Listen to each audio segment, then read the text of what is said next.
Hi, I'm Number. And I'm Josh. And you're watching Battle Gamer News. Today we're reviewing Army of Two, the 40th Day.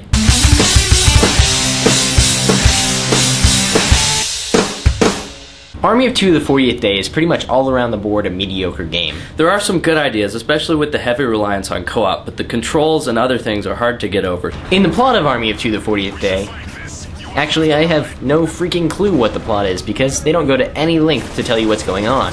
The game essentially opens with Shanghai getting blown up by a crap ton of missiles, and without explanation you find a dumpster full of guns and armor and start killing a group of mercenaries.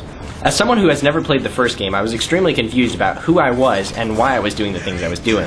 I even played a good bit of the first game, and I was clueless as to what was going on. The shooting is competent, but a lot of the controls feel really awkward, particularly with the camera, which ended up against a wall more than a few times, resulting in death. The other controls seemed really sluggish as well, especially sprinting and cover systems. The aggrometer returns, which is easily the coolest part of the game, where one person shoots to get attention and the other can flank them or snipe. There are also a few more buddy moves in this game where you can team up to be more effective, like hiding behind your partner's riot shield to shoot. Another neat thing in the game is the degree of weapon customization.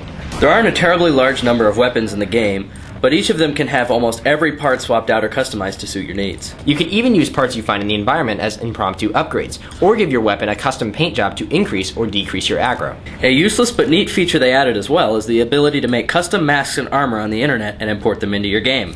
Iron Man, anybody? Graphically speaking, the game is nothing to look at. Most of the environments are just okay, and the buildings that explode in the cutscenes look terrible. The character models are decent looking, but completely disproportionate.